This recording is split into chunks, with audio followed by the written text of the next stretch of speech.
and she practices with her husband, and she loves spreading the gift of chiropractic's sacred trust. And the title of her talk is Remember Who You Are. And this woman is just so inspiring. She will hit your soul and make you think more about life, not only chiropractically, but with so much love that she has to offer to everybody. Yeah. So everybody, welcome Dr. Devin Verana.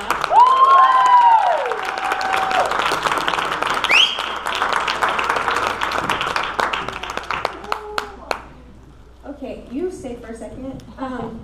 So our women that did this event, can you come up here for a second? What? What? I say women. Were there men? That was maybe sexist of me. Sorry, everyone. Everyone I've met that put this on have been women. All the reps. Hey guys. Yeah. Can you please clap and cheer for these people?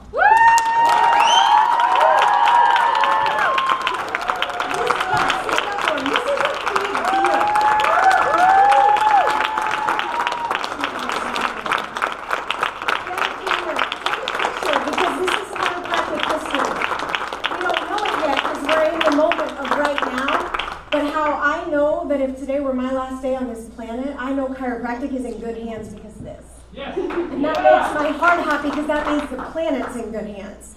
So from the bottom of my heart, thank you, because I remember being a student, the fact that this wasn't just put on and put together. This is beautiful, down to the details and the reverence and the respect that they've showed the speakers. My hands are shaking because I speak at a lot of different events. I haven't been treated like this anywhere. So y'all are so far ahead of your time. Give it up for them one more time.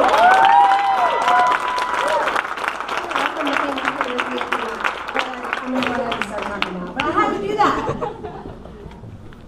We owe chiropractic everything. I owe chiropractic everything. My shoes, my hat, chiropractic paid for it. Pays for everything. So when somebody calls and says, hey, will you come speak at this thing? My answer 99% of the time is yes, because I don't get to say no, because chiropractic is my life. It takes care of my babies. It's shown me what life really is. And you guys have done probably the biggest part of developing your road to success. You showed up today.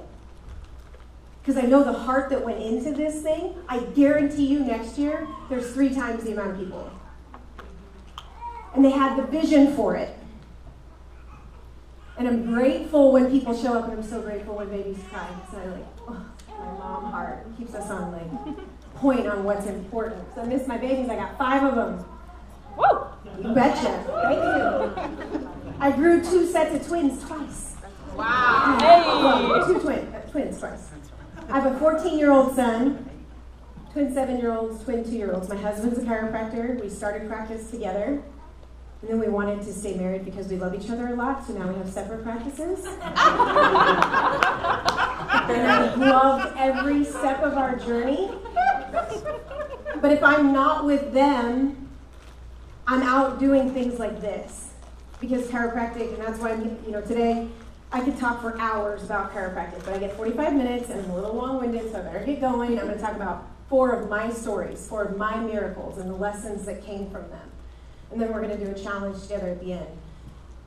First, you have to start, very similar to Patty. Multiple times through Dr. Patty's talk, I was like, oh my God, we're the same person. But it's that golden thread that you'll feel at different events, which there's this rise happening in all these different chiropractic events, and I love getting to hear people's stories.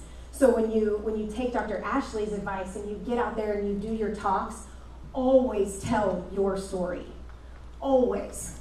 Because I look back and that imprint of how I got into chiropractic, it shifted the course of my entire life. So I had my first son, when I was 21. I was not ready. It was not what life was supposed to be. I was a junior in college. I just turned 21. And it's like that, oh shit, now what type of thing. Life was over as I knew it. It was.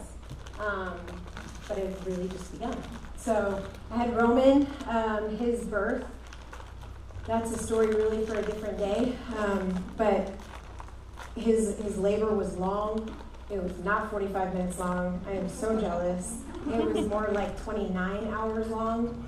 And the doctor, I was young and I looked really young. And so I wasn't treated that great. This is all pre-chiropractic. And I was at a teaching hospital, so there were like 30 people in the room, and the doctor just was yelling at me. They'd given me an epidural, and I couldn't feel anything from, anywhere, really, completely numb. And she's like, push, yelling at me like I was stupid. I was like, I can't feel anything. She's like, but push, and I'm like, I'm trying. I'm like vomiting in a bucket. I couldn't feel my body. I couldn't feel him. And she's like, you don't get there and start pushing this baby out. We're going to have to wheel you back for a C-section. She's so angry. And there's these people watching. And I'm like failing at birth, right? Here I've already failed because I'm pregnant before I'm supposed to be. Now I'm failing at this. Like, what's happening? So they get out the forceps, the salad spoons, and they yank my son out of me. And he was blue, and he did not cry. For I don't even know how long, because I was numb and very disconnected. He finally cries. Like 8 people get both sets of grandparents, his dad, everybody gets to hold him before me. And then they finally bring him over to me, and something starts to stir in me. Just looking at him, what just happened?